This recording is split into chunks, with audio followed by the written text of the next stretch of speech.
بطلة فيلمنا اليوم بنت حلوة كتير، بس للأسف معها مرض السحايا، وهالمرض منذ الولادة، ونتيجة العمليات الجراحية اللي كتير اللي عملتها فقدت السمع والنطق. ومنشوف شخص مرعب كتير عم بيحاول يتخلص منها ويموتها، واسم الصبية مايا، وبتكون عايشة ببيتها لوحدها. وبعدين منشوف صبية تانية وبتكون جارتها اجت لعندها على البيت لحتى ترجع لها كتاب كانت مستعيرته منها، وبتخبرها انه الكتاب عجبها كتير وهي كاتبة رائعة. ومايا تتشكرها كتير وبيحكوا شوي مع بعض، ومايا بتخبرها انه هي ما فيها تسمع شي، بس على طول بتسمع صوت والدتها جوات دماغها، وهالشي بيساعدها على الكتابة. بس فجأة بيشتغل جهاز الانذار ببيت مايا لأن الأكل اللي حطته على النار احترق، وجارتها بتخبرها إنه صوت جهاز الانذار كتير عالي ومرعب، ومايا بتخبرها إنه هي اختارته هيك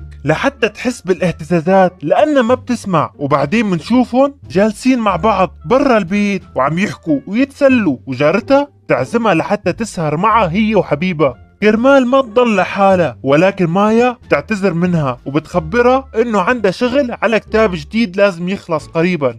والمساء منشوف مايا محتارة بنهاية الكتاب اللي لازم تخلصه، ولكن بتاخد استراحة بسيطة وبتروح على المطبخ، وهون بنسمع صوت جارتها عم تصرخ وتطلب المساعدة من مايا، ولكن مايا ما بتكون سمعتها ولا منتبهت لها. وبيجي شخص مقنع اسمه كيلي وبيخلص على جارتها وبصير يطلع على مايا من الشباك، ومايا بتكون ملتهية بالتنظيف ومو منتبهت له، وبصير يدق على الشباك لحتى يتأكد تماما انه مايا ما بتسمع. وبعدين بيسحب جارتها من تحت الشباك، وبترجع مايا لحتى تكفي كتابها وتفكر بنهاية مناسبة للكتاب. وهون بيتسلل الشخص المقنع من وراها، وبعد لحظات تتصل صديقة مايا مكالمة فيديو وبتخبرها انه مو مرتاحة لان تركتها عايشة لحالها بالبيت. وبعد لحظات الشخص المقنع كيلي بياخد موبايل مايا عن الطاولة، وصاحبتها بتخبرها انه في شي يتحرك وراها، بس مايا بتخبرها انه ممكن تكون القطة.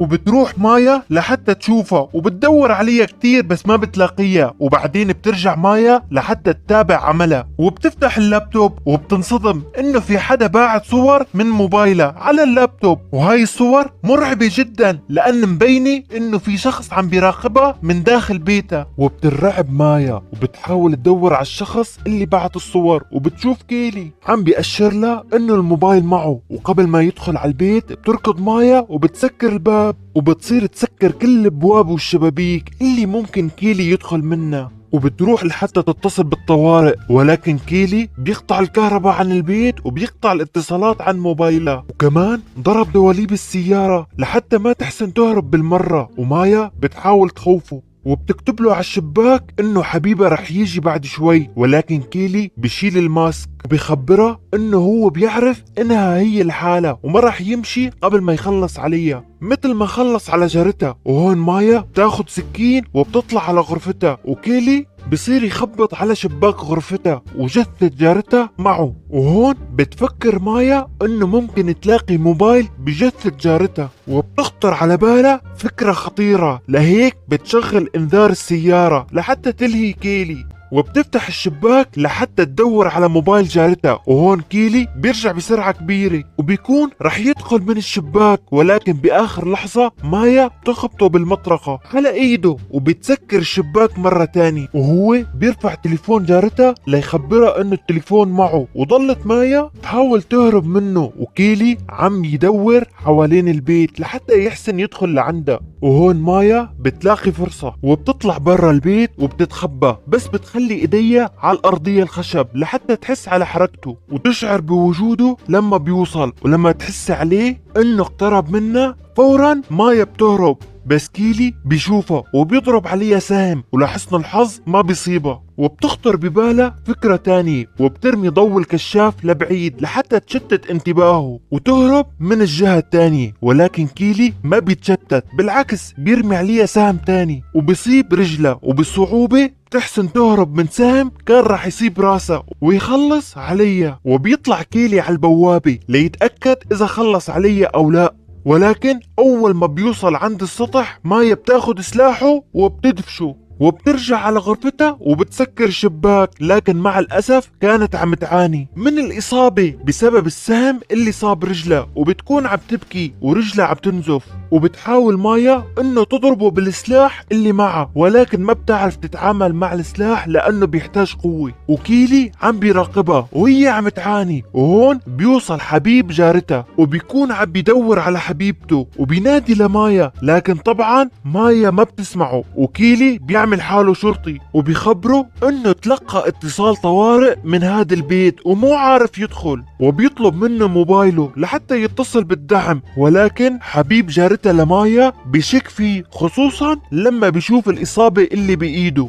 وبيخبره انه مايا احيانا بتترك نسخة تانية من مفاتيح البيت تحت الدرج. ولما بينزل كيلي لحتى يجيب المفتاح، حبيب جارة مايا بيمسك صخرة بايده وبيكون بده يضرب كيلي، ولكن بتظهر مايا بشكل مفاجئ، وكيلي بيستغل الفرصة وبيهاجم حبيب جارة مايا وبيطعنه، ولكن بيتماسك وبيحاول يقاوم، وبيمسك كيلي لحتى يعطي فرصة لمايا انه تهرب. وهون مايا بتصير تتخيل انه لو هربت برجلها المصابة كيلي رح يحسن يمسكها ويخلص عليها. كمان بتصير تحكي مع حالها وتخبر حالها انه ما عندها اي خيارات تانية غير تواجه كيلي، لانه لو هربت رح يخلص عليها، ولو تخبت رح تنزف لحد الموت. وهون منشوف كيلي عم بيهددها بالقطة تبعها ويخوفها، وهون مايا بترمي عليه سهم وبتصيب كتفه وبتحاول تسكر الباب فورا، ولكن كيلي بيكون أسرع منها وبيوصل لعندها وبيحبس لها ايدها بالباب وبيضل يضرب على ايدها، وهي بتكون راح تموت من الألم، وبتسحب ايدها للداخل وهو بيتركها تسكر الباب لأن بيكون بده يعذبها كتير ويذلها قبل ما يموتها. وبعد شوي كيلي بيحكي لها انه راح يدخل ويخلص عليها، وهون مايا بتكتب له من الدم اللي عم تنزف فيه، وبتكتب